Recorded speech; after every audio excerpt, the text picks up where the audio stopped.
Welcome to another episode of Paragon's Favorite Stuff, where I show you all the things that we love to have aboard our 42-foot sailboat named Paragon. In today's episode, I'm going to show you our cast iron multi-fuel stove that we've used for all of our cabin heating over this past winter. I'll take you on a little tour of the stove, I'll show you how we make a fire, and then I'll tell you what I think of it.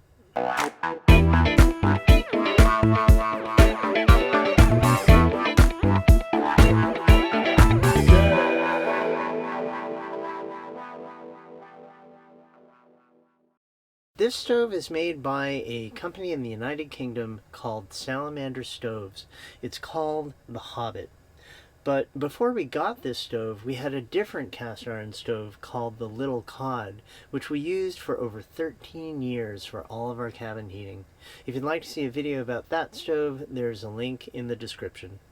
We replaced our Little Cod stove with the Hobbit stove for three main reasons. The first reason is because the Little Cod stove could only burn wood, whereas the Hobbit stove is a multi-fuel stove, so it's got no problems burning a variety of different types of fuels, including wood, peat, and coal.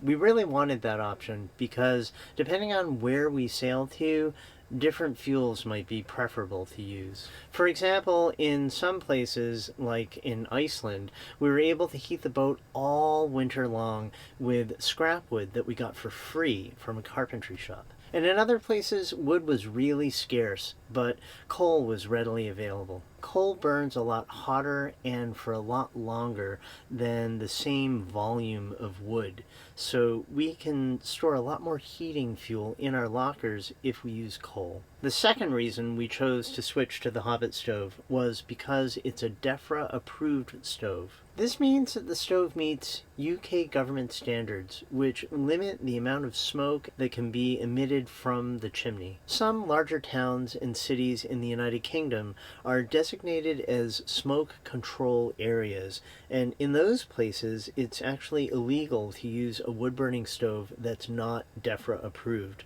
So we figured it'd be a pretty good thing to have. And the third thing that we really like about the Hobbit is that we can remove hot ashes from the stove while the fire's going, which is something that we couldn't do with the previous stove. It's now pretty late at night, and we've had the Hobbit stove going all day long with a nice coal-burning fire.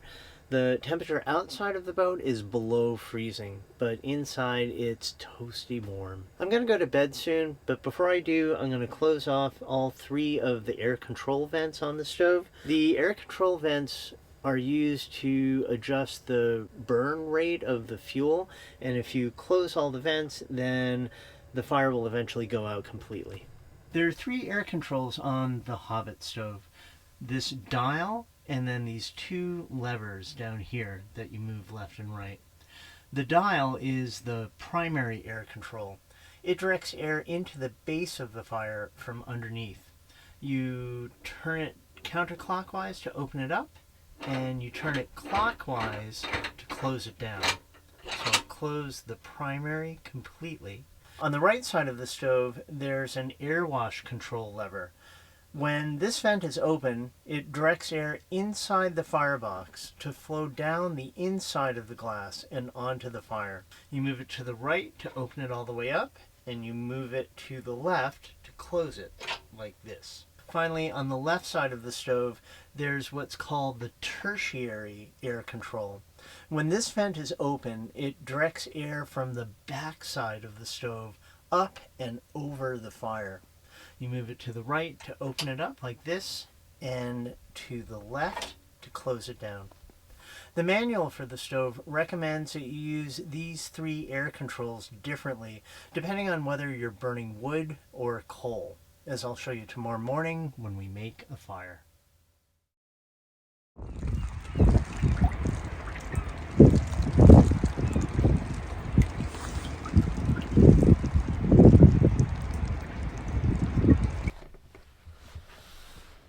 Good morning. The stove is now cold and the boat is much colder inside, so I'm going to start a fire. Before I do, I just wanted to show you a couple of things about how I installed this stove on our sailboat. Salamander Stoves says that you need to install a hearth underneath the stove that's at least 12 millimeters thick and made of a non-combustible material. I found this board of granite, and then I brought it to a shop to have it professionally cut to fit to the exact dimensions of the space. I drilled holes in the granite and the plywood underneath to through bolt the stove down to the base. The stove has 4 cast iron feet, and each of them has a threaded bolt hole for a riser bolt. On land, the riser bolts are adjusted to get the stove to sit level.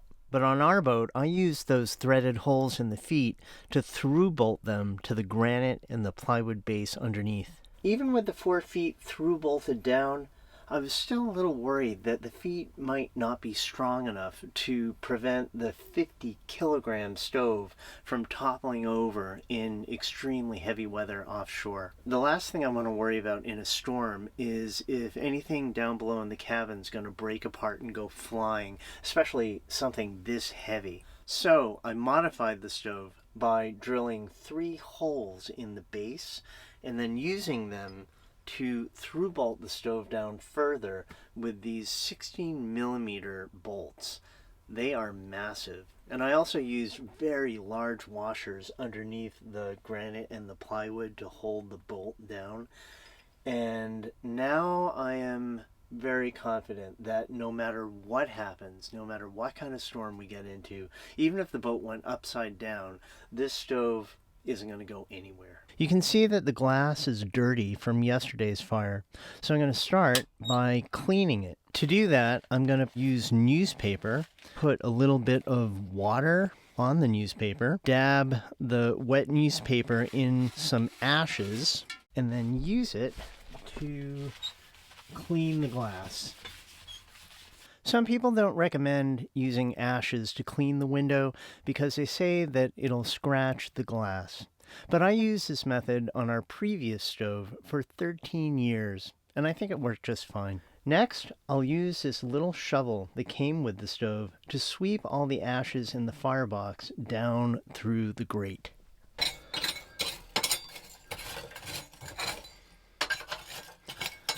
You can see that there's a lot of leftover coal from last night's fire that didn't finish burning. I'm just going to push all of the leftover fuel over to the sides of the firebox, and it will continue burning when we get the fire going. Here's the ash pan door. I'll open it up and remove the ash pan. I'll empty the ashes into this can.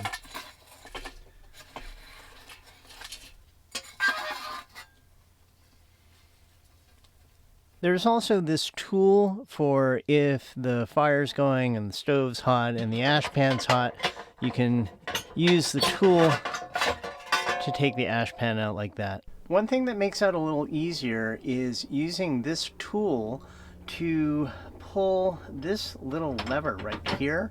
You move it back and forth like that, and you can see the grate in the stove is moving. When it does that, the hot ashes in the firebox will go through the grate and into the ash pan as it gets shaken like that.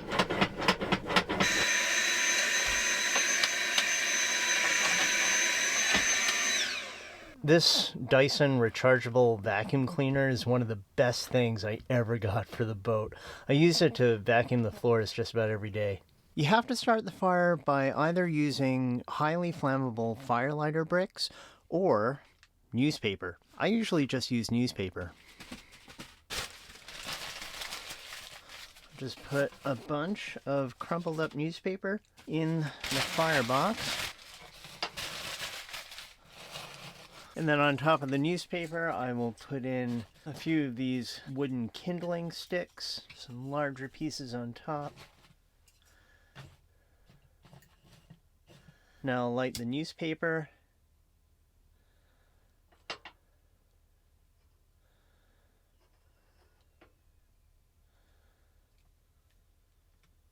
And open the ash dash pan door for airflow.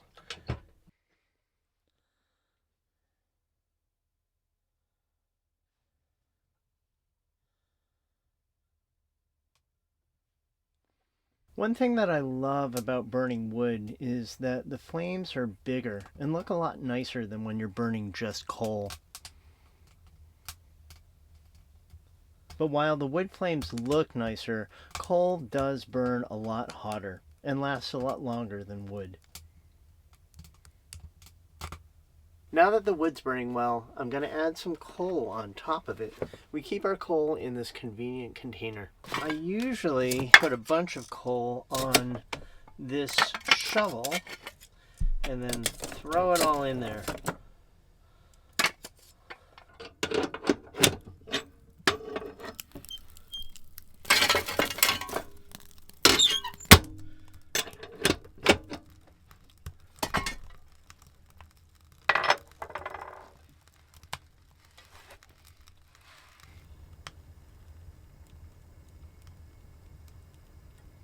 Now that the coal's burning nicely, I'll set the air controls for just the right rate of burn for the amount of heat we want. The manual for the stove says that if you're burning just wood, then you should keep the primary air control closed at all times and just use the air wash and tertiary airflow controls to regulate the rate of burn. But that if you're burning just coal, then you should regulate the rate of burn with the primary air control, keep the air wash control only slightly open, and keep the tertiary air control closed at all times. Since we're now burning coal, I'll close the tertiary air control, open the air wash control halfway, and open up the primary control.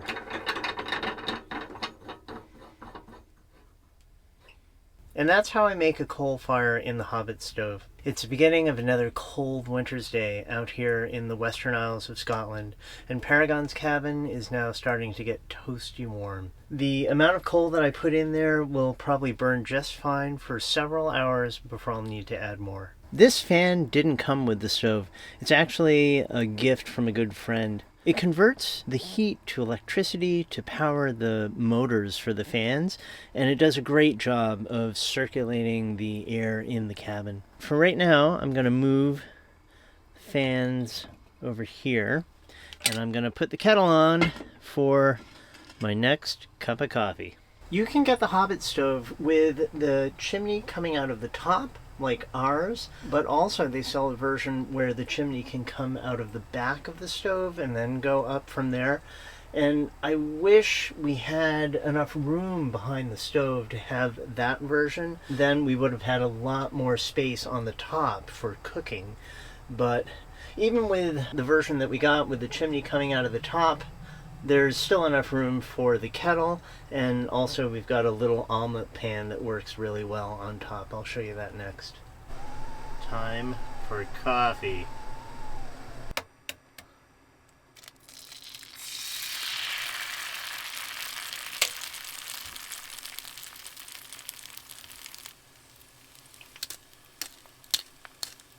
I said I would tell you what I thought of the stove, so here it goes. It's a big list. Number one, I love that the Hobbit stove is a multi-fuel stove instead of just a wood burner, because sometimes it makes a lot more sense for us to burn coal instead of wood, or vice versa. It's an extremely economical way to heat a boat all winter long. I think it's less expensive than using electricity or diesel. I love how quiet it is. It doesn't make any noise at all, except for maybe the crackling of the fire. I've used diesel forced air heaters and also hydronic radiator fan heaters, and I just couldn't get used to the noise. I like this quiet. So that's one of my favorite things about the Hobbit stove. I love how reliable it is. I love not having to worry about electronics failing or fuel pumps failing, or, I mean, really there's nothing that can go wrong. You're just burning wood or burning coal.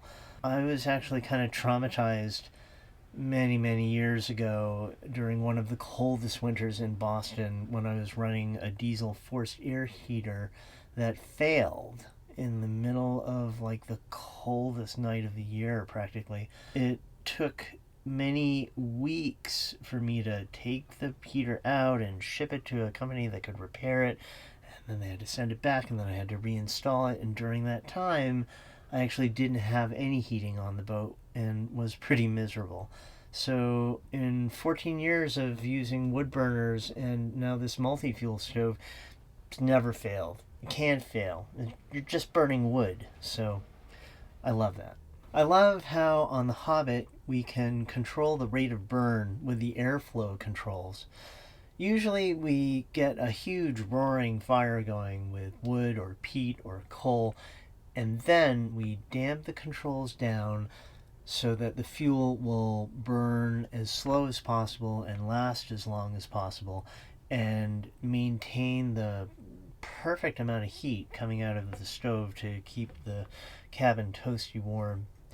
Also, if we open the airflow controls up, then the stove will actually get a lot hotter, and I love that no matter how cold it gets outside, we can always raise the temperature of the cabin to being toasty warm. When we've got a really big fire going in the stove, you can sit right next to it and it feels like you're sitting in the direct sun on the hottest summer day. It puts out a lot of heat.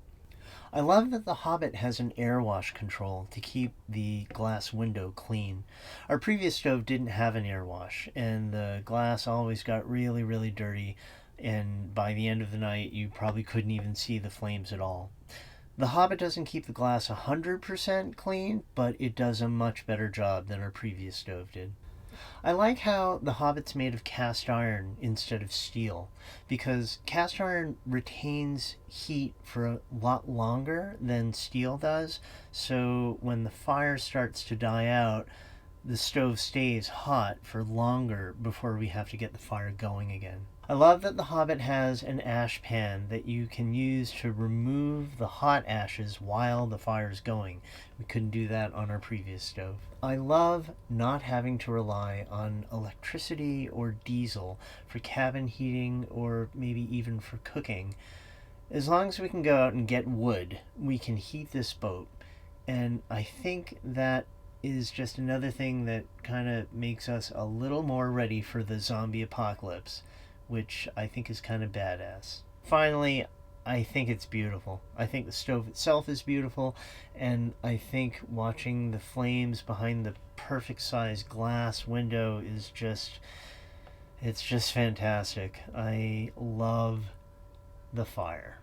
As for the things that we don't like about The Hobbit, there's actually not that much. We're pretty happy with it. I guess one con is that we would never use the stove when the boat's underway. When we're offshore and under sail and the boat's heeling, there's just no way I would want to make a fire under those conditions. When we do go sailing, we have a hydronic diesel-fired boiler that also runs on electricity. That keeps the cabin nice and warm when we're offshore. It does make a lot of noise and it breaks down all the time. I've spent so many hours trying to fix the thing. But when we get into a marina and the boat's not going anywhere, we definitely prefer to burn wood or coal to heat the boat.